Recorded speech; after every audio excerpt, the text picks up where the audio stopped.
네, 같아요. 자, 오늘 제목을 다 외웠죠? 눈 감고 시작.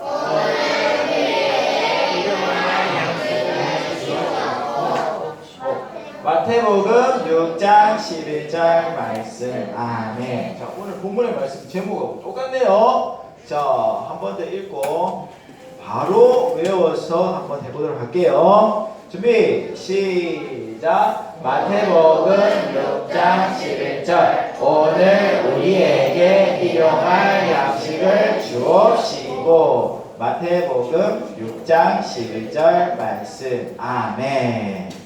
자, 유치부 친구들 이제 들어가도 되겠어요. 유치부 친구들은 들어가서 예배를 드려주세요.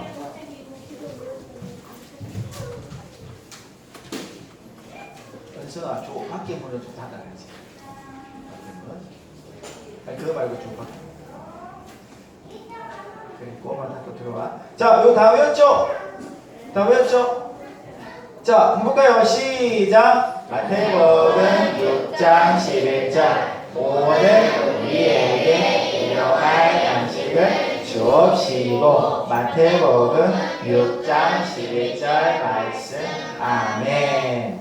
벌써 다 외웠네요. 우리 잘 알고 있는 말씀이다, 그죠? 오늘은 일용할 양식을 주옵시고 라는 제목으로 말씀을 나누려고 그래요. 여기서 우리 빨간색으로 보면 일용할 양식 이랬어요. 한자라서 여러분 일용이라는 말을 잘 모르는 친구들도 있어요. 일용은요, 매일 사용하는 거예요. 매일 사용할 양식을 달라고 기도해라고 예수님이 가르쳐 주셨어요. 그래서 여러분 이 일용할 양식은 우리가 먹는 것도 포함되지만 우리가 살아가면서 필요한 모든 것들을 이야기해요. 그럼 우리 한번 생각해 봅시다. 여러분 어젯밤에 잘 잤죠? 여러분 잘 때 어디서 잤어요? 여러분 집에서 잤죠. 그 집도 필요한 거예요. 그죠? 잘 때 어제 이불 덮고 잤죠? 이불도 필요하고. 잘 때는 또 잠옷을 입어야 되죠? 그럼 양치도 해야 되죠? 그럼 칫솔도 필요하고 물도 필요하고. 잘 때 시원한 선풍기 틀어놓고 잤죠? 선풍기도 필요하고. 선풍기 돌려면 전기도 필요하고. 전기료 내려면은 돈도 필요하고. 또 아침에 일어날 때 여러분 아침밥 먹었어요? 아침 안 먹었어요? 게을러서 못 먹은 게 아니고 그래서 먹을 밥도 필요하고. 밥 만들려면 어디가 있어야 돼요? 부엌이 있어야 되죠. 또 부엌에 가서 냄비도 있어야 되고 가스레인지도 있고. 그 다음에 여러분 다 오늘 멋있게 시원하게 잘 입고 왔어요. 이 옷도, 그죠? 또 가방도 들고 왔고 본품도 들고 왔죠? 그죠? 그래서 이 우리가 살아가면서 필요한 모든 것들을 다 일용할 양식이라고 생각하면 돼요. 그리고 주로 이 일용할 양식들은 우리가 무엇을 통해서 구입을 하나요? 돈을 가지고 구입을 하죠. 그러면 지금 이 일용할 양식을 주옵시고라는 기도는 하나님 우리 집에 필요한 돈을 주세요라고도 할 수 있는 기도예요. 그죠? 그래서 오늘은 이 양식, 돈, 이 이야기를 좀 할 거예요. 자, 그런데 여러분 하나님은 무한 부자잖아요. 온 우주가 다 하나님 거잖아요. 그러면 우리 한 사람에게 다 한 100억씩 떡떡떡떡 주면은 뭐 이렇게 살아가는데 너무 편할까요? 우리가 맞죠? 근데 왜 100억씩 안 주고 매일 필요한 양식을 구하라고 했을까? 그거 한번 생각해 볼 거예요. 자, 그래서 왜 매일 필요한 양식을 한 100억 정도 구해가지고 탁 갖고 있으면 얼마나 마음이 편하고 좋을까?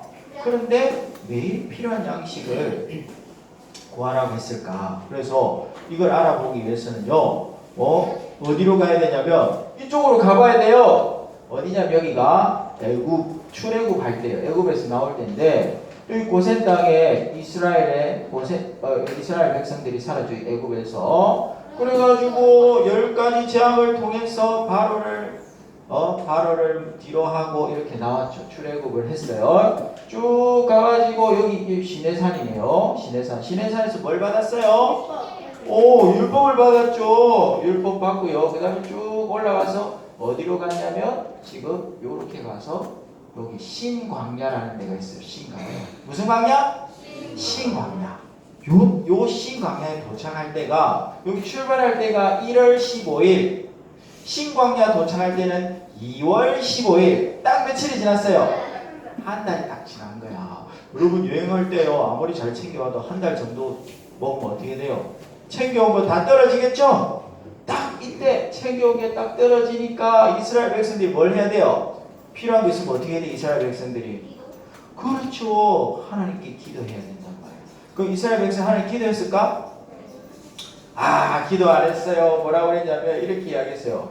배가 고프 이제 이게 굶은 것도 아니에요. 굶은 것도 아니에요. 이제 막 떨어지는 걸 보니까 이스라엘 백성들이 뭐라고 그러냐 모세한테 가지고 여호와의 손에 죽었더라면 좋았을 것을 애굽에서 죽었으면 좋았을 것을 이렇게 원망을 하고 있는 거예요. 그죠? 그래가지고 주여 죽는 동안 당신들 때문에 우리가 이 광야에 나와가지고 굶어 죽을 것 같아요. 이렇게 불평을 하게 된 거예요. 원망과 불평을 먼저 했어요. 참 말을 어떻게 이렇게 했을까 그죠? 그래도 하나님은 뭐예요? 하나님 여기서 양식이 떨어진 걸 아셨을까요? 몰랐을까요? 아셨죠. 그래서 이때부터 뭘 내려주시냐면 하늘에서 신비한 걸 내려주셨어요. 그게 뭐냐면 보니까 이거 하얀 게 막 떨어지는 거야. 막 떨어지는 거야. 그래서 가보니까 야 이게 뭐야? 이게 뭐지? 라고 말하면서 이게 뭐지? 라는 뜻이 뭐냐면 히브리어로 만나요. 만나. 뭐라고요? 만나. 그래서 이 만나를 내려주신 거야.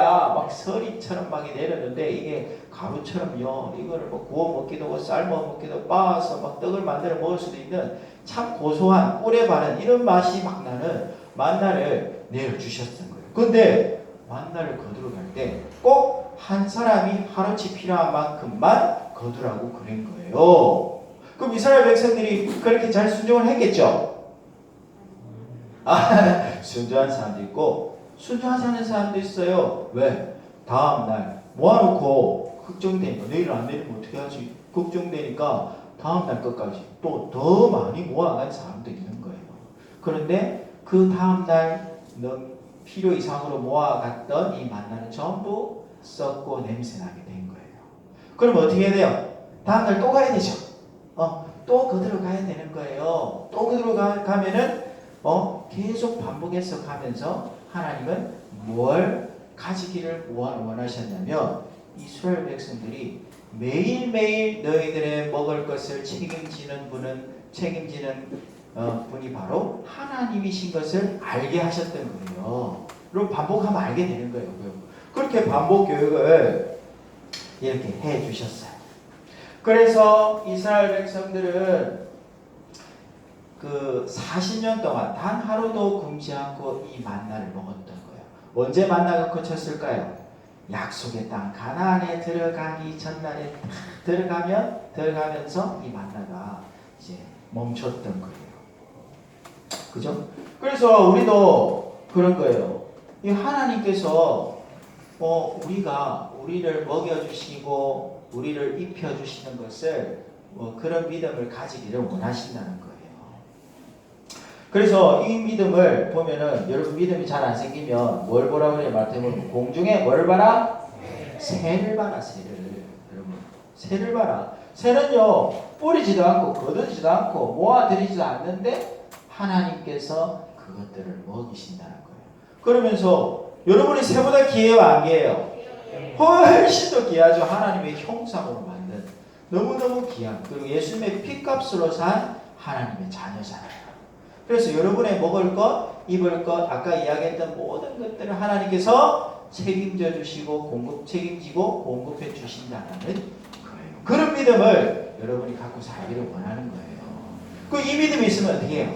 마음이 편안하죠. 내가 뭔가 열심히 노력을 하긴 해야 돼요. 하지만 하나님께서 주신다는 믿음이 없으면 인생 살아가는데 너무너무 불안해. 너무너무 불안해. 그래서 여러분이 이 믿음이 안 생기면요. 그래서 하나님은 먹고 사는 것이 하나님께 달렸다는 것을 알기를 원하세요. 근데 이런 믿음이 안 생기면 여러분 어디로 가봐야 돼요? 밖에서 한번 나가봐야 돼요. 저기 산에 이런 데 가보면은 막 새들이 많이 날아다니잖아요. 그냥 가보세요. 굶어 죽어서 떨어지는 새들 여러분 봤어요? 못 봤어요? 못 봤죠? 그래서 그 간사님 이름을 붙였는데 그 믿음을 참새 믿음이라고 이름을 붙여봤어요. 무슨 믿음? 참새. 참새 믿음. 새도 먹이시는데 말이야 하나님께서 나를 먹이지 않겠느냐. 그런 믿음을 가져야 되겠어요. 자, 두 번째는요. 하나님께서 왜 오늘 세 가지 딱 이야기할 거예요. 벌써 오늘 일찍 마치면 정신을 차려야 돼. 자, 그 두 번째는요. 두 번째는 왜 매일매일 일용할 양식을 구하라고 했을까? 자, 보니까 요즘 10대, 20대들이요. 꿈이 뭐냐고 물어보면 이게 꿈이라고 말하는 아이들 점점 말해요. 이 누구예요? 누구예요? 건물주. 건물을 하나 탁 가지고 있으면은 거기서 막 날새가 따박 나오니까 일 안 해도 된다는 거죠. 이런 건물주. 그래서 참 편하게 살 수 있을 것 같죠. 근데 실제로 이런 건물 우리 아들의 친구의 아빠가 이 건물주예요. 아주 큰 건물 하나 가지고 있어. 그 아들이 그 집에 가서 몇 번 놀러 갔는데 아버지가 날마다 집에 있다는 거예요. 날마다. 그럼 아버지 뭐 하고 있었을까요? 뭐 하고 있었을까요? TV 보고 있었대요. TV. 하루 종일 TV만 보신대요. TV만. 그죠? 여러분 이 책 읽어봤어요? 재밌어요. 한번 읽어보세요. 소가님께 여러분이. 그죠? 그래서 이 하나님께서는요. 각 한 사람 한 사람, 여러분 한 사람 한 사람을 향해서 놀라운 인생의 계획을 가지고 계신 거예요. 그래서 여러분 한 사람을 통해서 이 세상에 아주 큰 영향력을 미치기를 원하시는 거예요. 하지만 돈을 쌓아두면 어떻게 될까? 여러분 돈을 쌓아주면 여러분 일하러 가지 않아요. 자기 개발도 안 해요. 그렇다 보면 자기 존재 가치도 모르고요. 결국에는 이렇게 어떻게 게을러진다는 거예요. 게을러진다는 거예요. 그래서 이 게으름에 대한 명언이 있어요.